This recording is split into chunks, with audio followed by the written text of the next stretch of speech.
نماز اول ماہ کا تحفہ وہ کس نے دیا ہے؟ امام جواد علیہ السلام.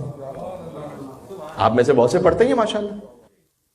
نماز اول ماہ یا ہر اسلامی مہینے کی پہلی تاریخ کو نماز یہ پڑھ کے دیکھیں, یقین فرمائیے گا اس کے وہ اثرات میں نے دیکھے کہ وہ لوگ جو گھبرا رہے تھے کہ ہمارے ساتھ پتہ نہیں کیا ہو جائے گا ہمارے ساتھ, نماز اول ماہ کے ذریعے سے بہت سی آفتوں بلاؤں سے محفوظ رہے. سادہ سے طریقہ امام جواد پڑھا کرتے تھے. یہ روایت مصرا سے کہ کانا ابو جعفر الثانی, ابو جعفر ثانی کہا جاتا ہے.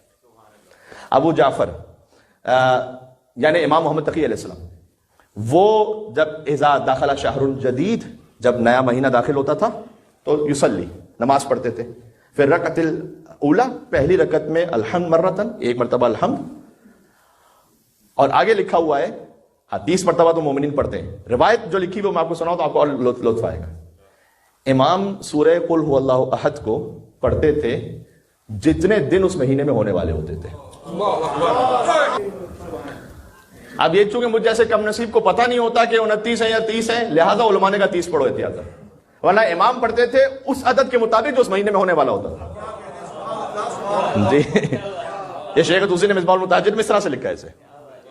اور دوسری رکعت میں الحمد ایک مرتبہ, پھر ثانیہ الحمد مرتن وَإِنَّا أَنزَلْنَاهُ فِي لَيْلَةِ الْقَدْرِ, اس سورہ کو 30 مرہ یعنی پھر 30 مرتبہ.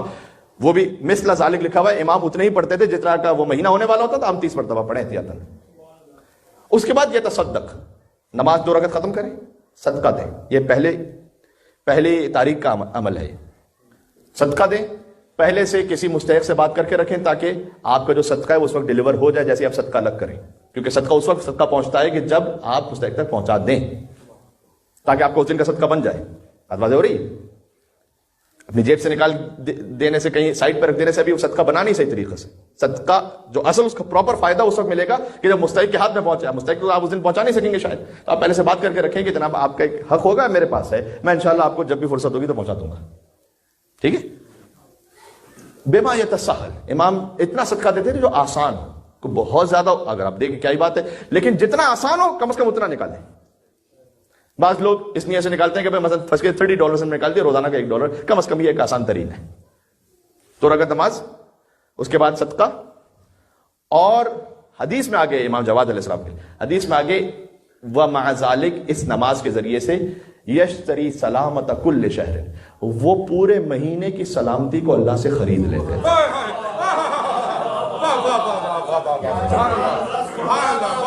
شیخ طوسی نے تو یہ نماز لکھی. ایک ہے سید ابن طاؤس عالم, بہت بڑے, ان کی کتاب ہے دروع الواقعہ, جس کا انگلش ٹرانسلیشن بنے گا پروٹیکٹیو شیلڈز, یعنی اپنے آپ کو بچانے کے لیے کیا اعمال آپ کو کرنے چاہیے شیطان کے شر سے. اس میں انہوں نے وہ اعمال لکھے, اس میں نماز لکھی. اور نماز کے بعد کہا کہ یہ 9 آیتیں بھی پڑھ لو. اب بظاہر یہ لگتا ہے کہ مجھے نہیں معلوم کہ یہ امام جواد علیہ السلام ہی کی روایت سے عمل ہے یا نہیں, اس نماز کے بعد یہ ایک الگ سے عمل ہے, لیکن بہرحال یہ ہے 9 آیتیں.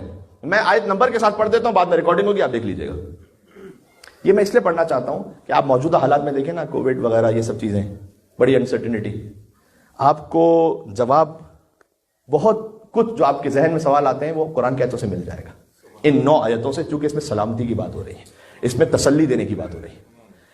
پہلی آیت ہے سورہ ہود کی آیت نمبر 6, وَمَا مِن دَابَّةٍ فِي الْأَرْضِ إِلَّا عَلَى اللَّهِ رِزْقُهَا, کہ انسان تو فکر نہ کر اپنے رزق کے معاملے پر, کوئی زمین میں چلنے پھرنے والا ایسا ہے ہی نہیں کہ جس کا رزق اللہ نے اپنے اوپر نہ لے لیا. کیوں پریشان؟ 2 رکعت نماز پڑھو والی, نماز ولیمہ, اس کے بعد یہ وَمَا مِن دَابَّةٍ فِي الْأَرْضِ إِلَّا عَلَى اللَّهِ رِزْقُهَا. آگے آیت ہے کہ یعلم مستقرها ومستودعها, وہ خدا خوب جانتا ہے کہ وہ اس رزق کو دینا کہاں پر, انسان کو سونپنا کہاں پر ہے, اس انسان کو کہاں سے وہ رزق پہنچانا ہے وہ اللہ جانتا ہے. کل فی کتاب مبین, ہر چیز جو ہے نا کھلی ہوئی کتاب میں لکھی ہوئی ہے اللہ کے پاس. اس کے بعد اگر امام علیہ السلام سے روایت ہے تو کوئی امام نے کہا, دوسری آیت سورہ انعام کی, یہ ہے آیت نمبر 17, وَإِن يَمْسَسْكَ اللَّهُ بِضُرٍّ فَلَا كَاشِفَ لَهُ, کہ دیکھو اگر خدا تم تک کوئی چیز مشکل پہنچانا چاہے گا تو کوئی روک نہیں سکتا اسے. ٹھیک ہے, خدا کو کیا کوئی بڑے بڑے لشکروں کی ضرورت ہے کیا؟ ایک نظر نہ آنے والی چیز سے پوری دنیا کو روک کے رکھا ہے.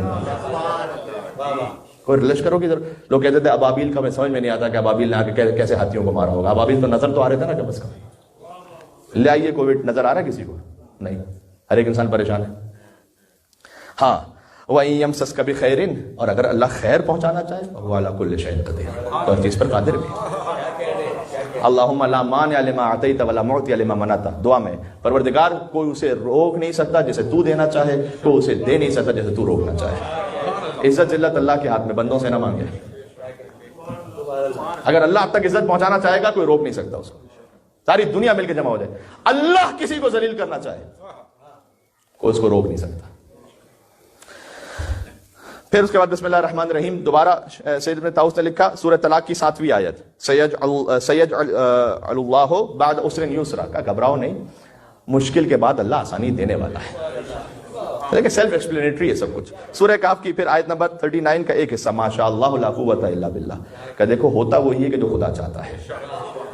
تسلی رکھو، ہوتا وہی ہے کہ جو خدا چاہتا ہے. پھر سورہ آل عمران کی آیت نمبر 173، حسبنا اللہ ونعم الوکیل.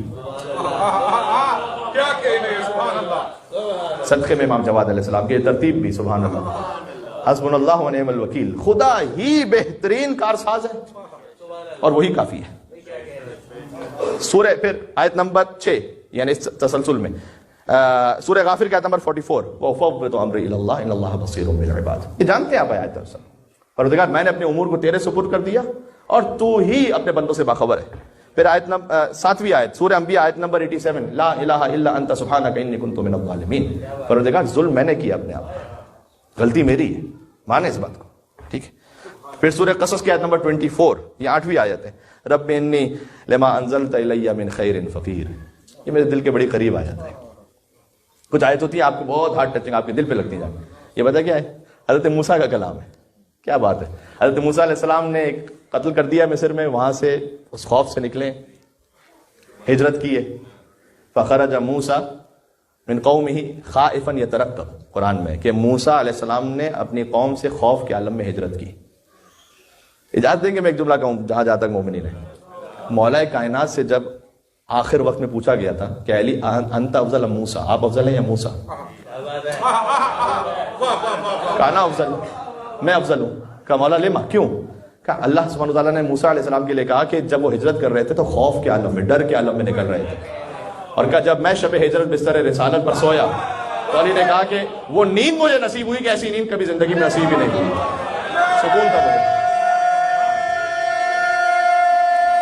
ہائے ہائے.